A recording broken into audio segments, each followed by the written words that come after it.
again. This is Doc Rotten from Horror News Radio and Gruesome Magazine. Joining me tonight is Rafe Telsch. He is here to talk about the film 3 from Lou Simon. This film is playing at the New York City Horror Film Festival in late October 2017. But Rafe has a screener and he's here to talk about it. Rafe, how you doing?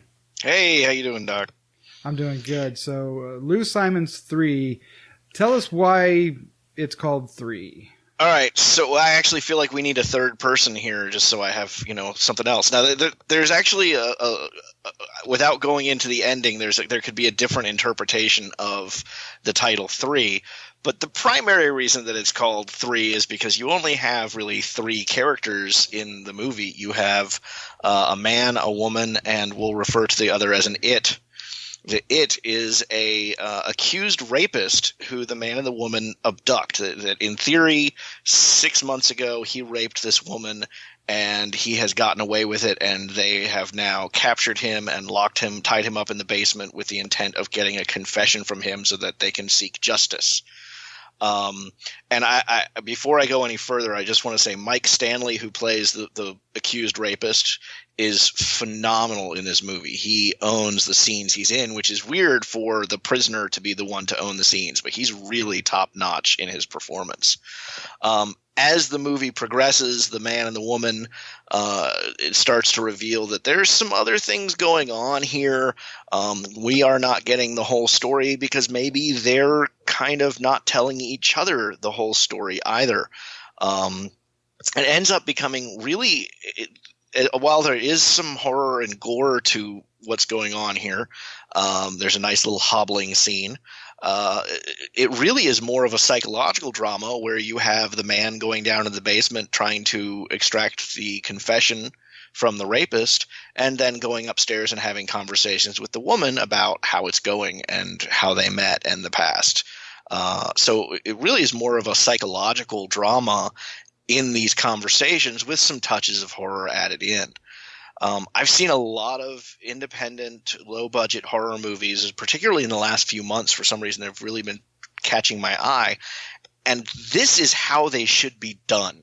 This is an example of working within your budget, working with your means. If you have a low budget and you can only afford 3 actors in one location, then use 3 actors in one location. And Lou Simon does it brilliantly here.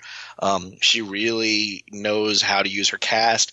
Visually, it's really nice. It's presented in like sepia tones, so it almost feels like a memory, like a movie from the 70s or so, but at one point there is an iPhone in it, so it does become a little contemporary. But the visuals, the way she presents things, the way we see the torture, the cutbacks between the 2 characters in any given scene is just really executed well, and her script is fantastic.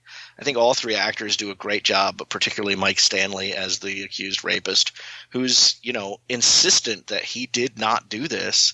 And, at what point, if you're locked up in a basement and this maniac is threatening you, at what point do you break? And I think that's a good question the movie asks. Todd Bruno comes across a little there was an actor I was going to make a comparison to as he was making the performance, but he pulls it together at the right times. And it just ends up becoming a really impressive low-budget independent film. There's absolutely every reason in the book that it is opening a film festival because it deserves that slot. Excellent. So, as you know, we cater to the horror fans here. Is there plenty of horror in this to satisfy them?